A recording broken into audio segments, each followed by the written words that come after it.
powered by Riverside FM.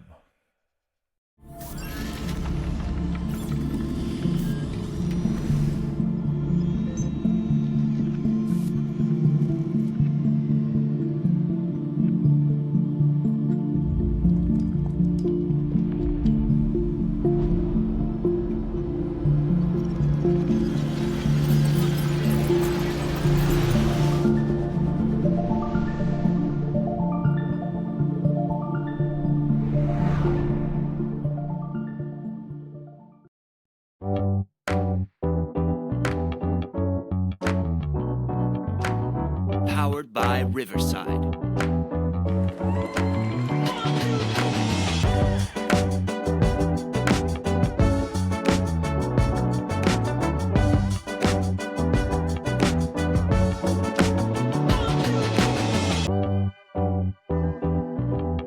Welcome to another episode of the UP. I'm your host, Lionel Jones. Please hit that like and subscribe button. Help the station grow. Big game tomorrow night. I heard there's a basketball game in town. Big game tomorrow night. Minnesota Timberwolves versus the Dallas Mavericks. It's been interesting to see what a lot of the analysts have said about that series. You know, it's one of those series that you can feel really good about, but it's all about the matchups. Like, it's all about, you know, who plays who and how we defend and what type of defenses we play. So it's going to be super interesting. I don't know how I feel about the series. I feel really good about it. But do I feel really good about it with 100% certainty that the Minnesota Timberwolves are going to be successful? I like the matchup, as I said before. Like, I think the matchup bodes well for the Minnesota Timberwolves. You ever had like a tourniquet around your arm, you know, to resist the blood flow? And you have all that resistance and you can feel it. Your hands start to go numb and your fingers start to go numb. That's what I feel right now for the Minnesota Timberwolves, that they don't have to play Jokic anymore. You know, it's kind of that relief that you just don't have to deal with that anymore. Now, you got Luka for the Dallas Mavericks. You know, that's a whole different animal there, but you don't have to deal with that interior force inside. I think Jokic is a way more daunting challenge because he can facilitate the basketball and such inside and break you down inside near the basket for high percentage shots more so than Luka.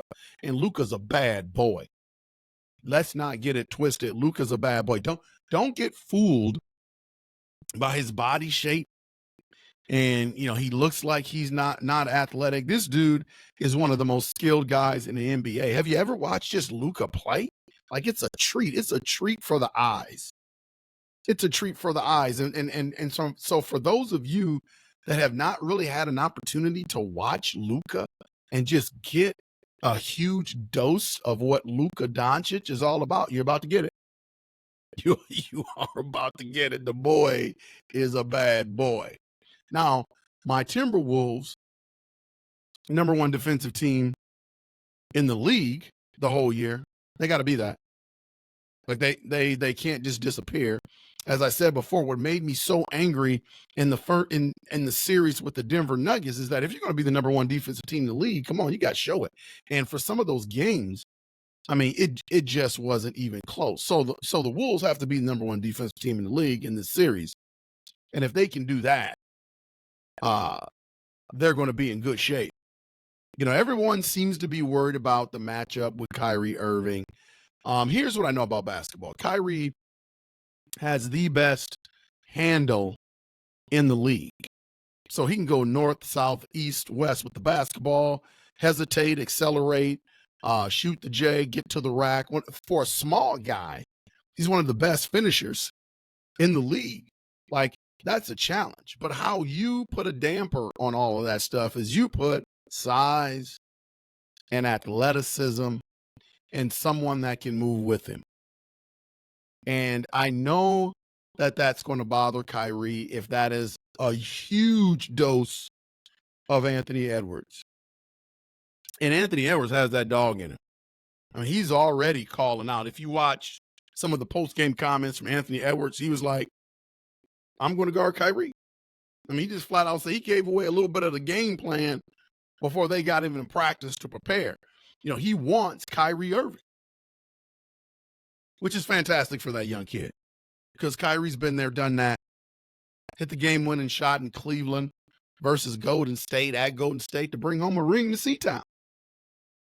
So I like that the 22-year-old young buck wants Kyrie Irving because he's going to get it. He's going to get it.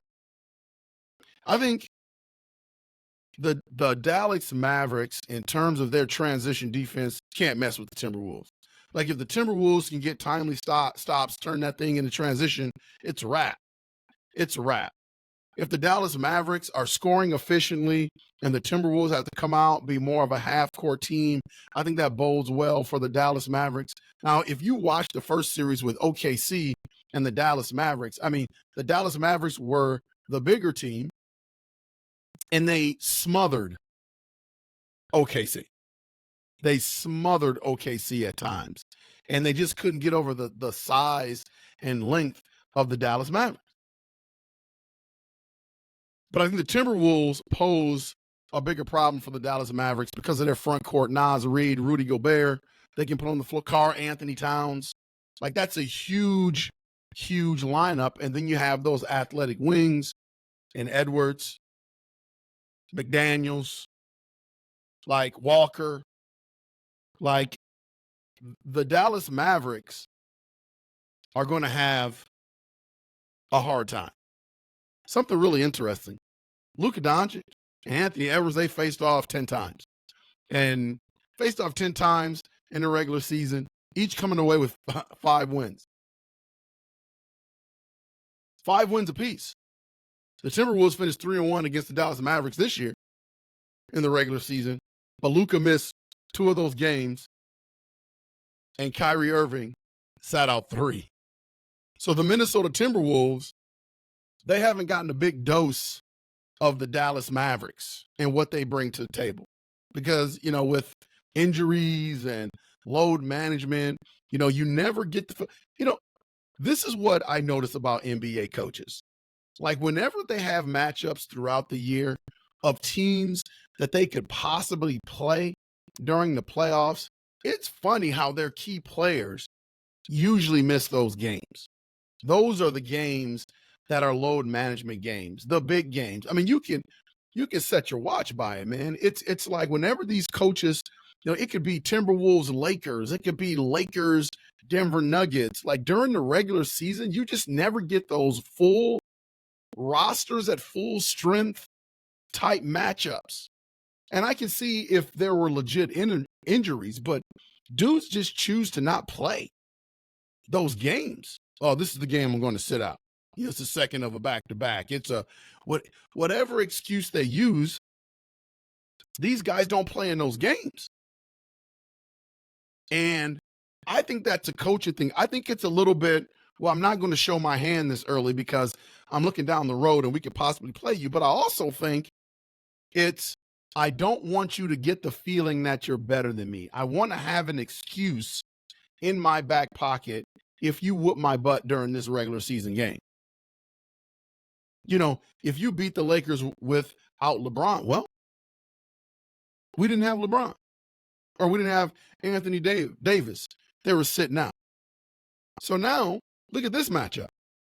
The Dallas Mavericks could arguably say, if they wanted to, well, we're looking forward to facing the Timberwolves. They haven't faced our team at full strength.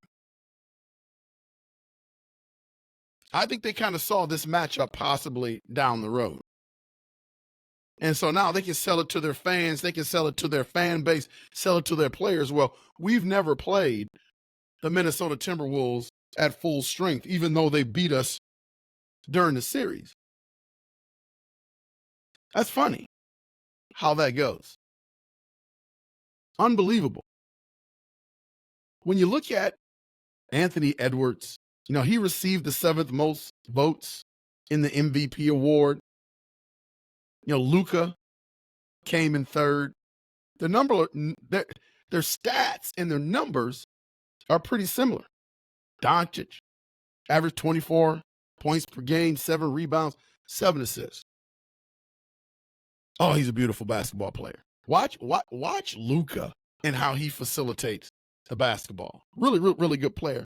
On the other side, my guy, Ant, 23 points, 5 rebounds, 4 assists a game. it is expected that Anthony Edwards is going to be on Kyrie Irving, and he's going to hold Kyrie Irving to respectable amounts.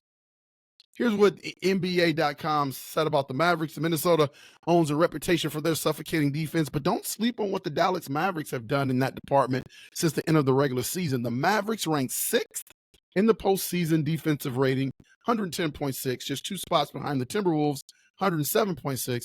And a major reason for the team's overall success on that end is Luka Doncic's participation. So he's playing better defense. Luka is playing better defense this year for the Dallas Mavericks. And I think, honestly, I agree with the article here that it helped Dallas be the team that they are. Here's what they're saying about the Minnesota Timberwolves. Dallas dominated the paint against the smaller Oklahoma City Thunder. I just said that in the last round. But Minnesota's bigs, Gobert, Towns, and the Kia NBA Sixth Man of the Year, Naz Reid, present more of a daunting challenge. The Mavs have secured at least 14 offensive rebounds in 4 games so far in the playoffs. Look for the Minnesota Timberwolves to limit those precious second chance scoring opportunities in the series. I hope so. Because the Denver Nuggets, at certain times during that series, commanded the offensive boards against the Minnesota Timberwolves. I know it's a different animal, but they've got to take care of that.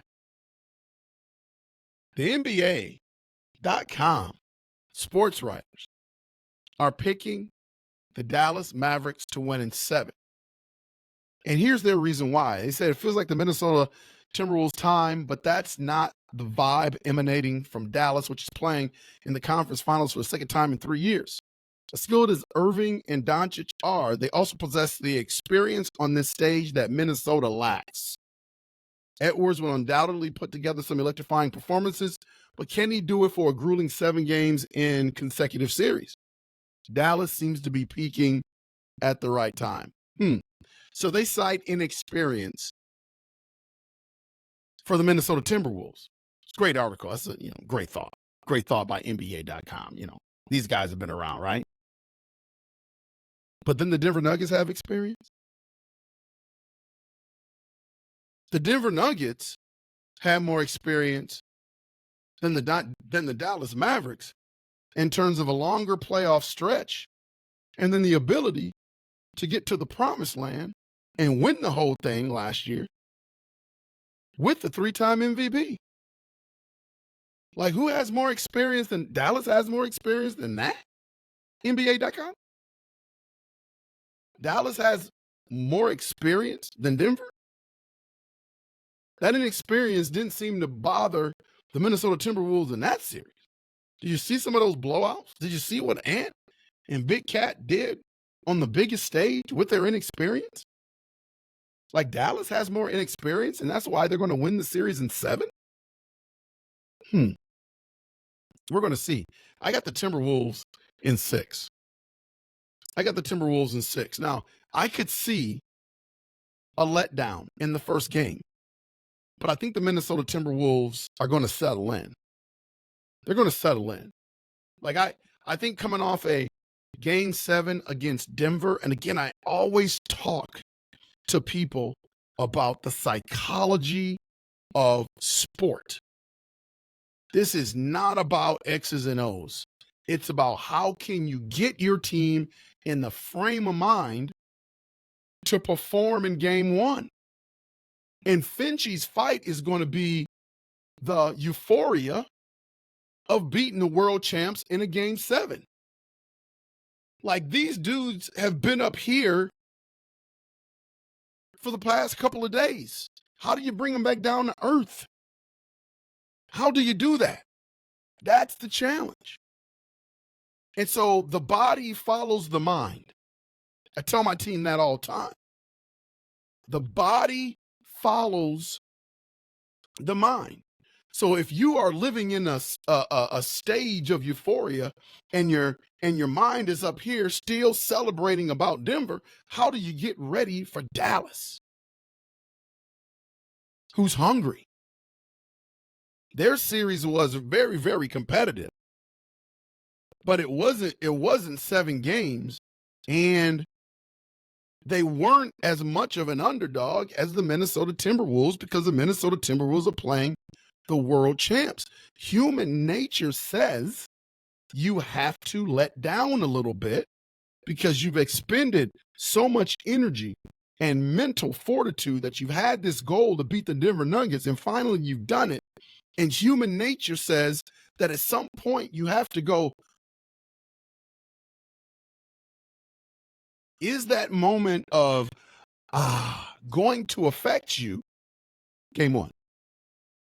See, I can see the Minnesota Timberwolves dropping game 1 at home. It's almost the same mindset when they were up 2-0 at Denver. It was that moment. How do you respond in those moments? That is Finchie's task. And if he does a good job, the Timberwolves are going to show up game 1 and defeat the Dallas Mavericks.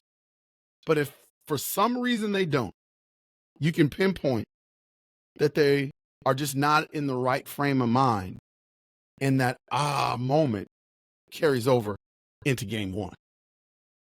But after that, losses are good because it gets your attention. I believe whether they win game 1 or whatever, I think the Minnesota Timberwolves are going to settle into the series.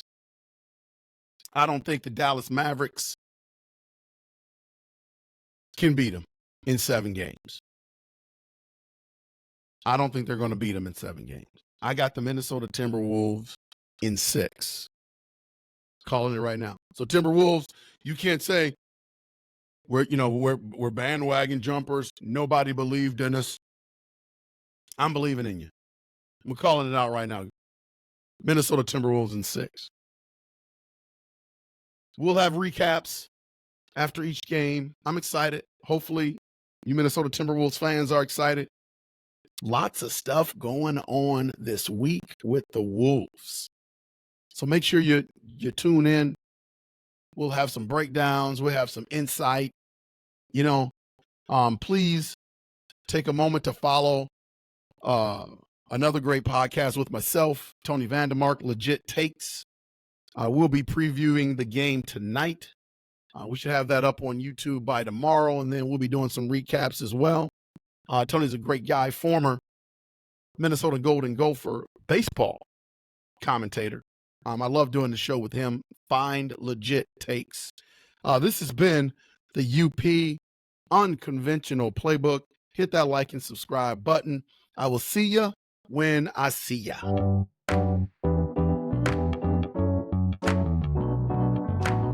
Powered by Riverside.